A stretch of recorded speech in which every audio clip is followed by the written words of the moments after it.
While you're watching Business 360, a survey by professional services firm Aon highlights that salaries in India are expected to increase by 10.3% on an average in 2023. This is slightly lower compared to the actual increase of 10.6% last year. The survey is based on inputs from 1,400 organizations across 44 sectors and also highlights that India continues to have the highest salary increases in the region and among major world economies like the US and UK. However, attrition numbers in India remain near two-decade highs. There's been an increase in involuntary attrition on account of recent layoffs. Joining me now is Roopank Chaudhary, Partner and Chief Commercial Officer of India and South Asia at Aon. Roopank, thanks very much for joining us. Well, this looks better than one was expecting, given that there are still a fair number of uncertainties that we're dealing with, global and some domestic factors as well. Hi, Shereen. Thank you for having me here. Yes, that's right. At 10.3%, I think the numbers continue to be double-digit for the second year running, and it is a little higher than what we thought it would be. I think a bunch of factors are at play here. I think some of the sectors that are strongly linked to the India growth story, focused on domestic consumption, like manufacturing, real estate, FMCG, pharma, have done really well and have given sizable hikes as compared to previous years. And while the increments on some of the traditional sectors, traditionally high-paying sectors like IT, financial services, e-commerce, are a little lower than last year, but they're still in high double-digit because the attrition numbers continue to be very, very high in those sectors. So I think it's a bunch of factors at play here. One is the overall business sentiment, which is coming out very positive, very high attrition, and some of the sectors which have struggled to pay in the last few years, which are largely linked to our domestic spending and consumption, are showing a pretty rosy picture on both the hiring as well as on the increment side. You know, that's interesting that you talk about the kind of increments that even the tech sector is seeing, because globally what we are seeing is a significant number of jobs being cut across the tech sector. Here there have been cases where onboarding of new recruits has either been delayed or, the onboarding terms have been changed at much lower salaries. How are you reading what's happening on the tech side of things specifically at this point in time in India? So if you were to break up the tech sector, if you look at tech products, right, the numbers are high, but they have been higher in the past, right? And they continue to still be at a fairly reasonably positive outlook.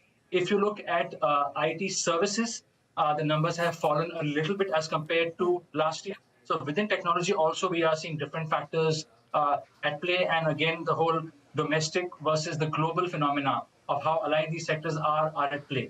Attrition continues to be very, very high.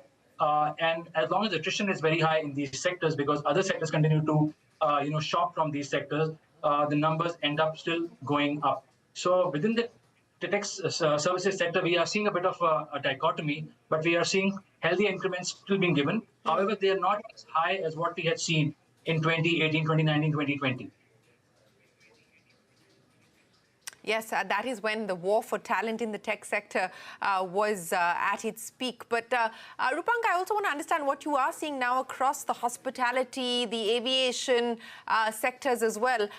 Because these were sectors that were impacted the most on account of COVID. And now we're seeing a revival and the demand for talent returning to these sectors. In fact, many are arguing that there isn't enough by way of people who want to join. What are you seeing there in terms of retention, in terms of being able to make this a lot more attractive for people to stay on? So I think that's an important point, right? Because a lot of these sectors which were impacted adversely during the COVID years have actually sprung back and are hiring. So the hiring outlook for these sectors has gone up. The business outlook for these sectors have gone up. And as a result, salary increments also are higher than what we had seen in the last 2 years. And the projection numbers for this year is higher than for previous years, which is not what we are seeing for the globally aligned sectors. So be it automotive, be it manufacturing, be it FMCG, be it retail, be it telecom, be it cement, be it hospitality. All of these sectors are close to the double-digit numbers now.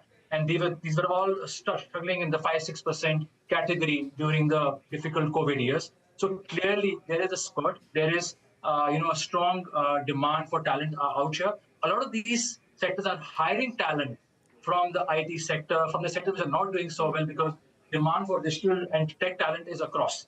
It's in the traditional sectors as well. So, but clearly this is a big rebound and a big resurgence we have seen, which wasn't the case in the last few years. And this is certainly putting pressure on the overall number that we are seeing for India Inc. Roopank, before I let you go, so on balance, the data and the trends do seem to suggest that we are still in a positive environment as far as the job market goes. At least I'm talking about the formal job market. Yes, if you were to actually look at the estimates, the hiring estimates are going up. The business, so I mean, we track three broad parameters when we do the study, right? We ask companies about their business outlook, their hiring outlook, and their increment outlook. And all three are looking fairly good. When we're talking about moderate growth, not very high growth, but moderate growth, we are seeing almost 50-60% of the companies talking about a positive sentiment in each of these three sectors. But of course, there are other factors at play. But the fact is that as long as attrition is going to be high and the demand and supply of talent remains a concern, and inflation is also going to be high, I think we can expect fair amount of increments coming across in this year as well. All right, so a double-digit increment, that is the expectation as per the Aon survey for this year. Roopank, many thanks for joining us here on CNBC-TV18. Appreciate your time and we wish you the very best of luck. That's it then on this edition of Business 360. Thanks very much for watching. Do stay tuned to CNBC-TV18. The news will return right after this.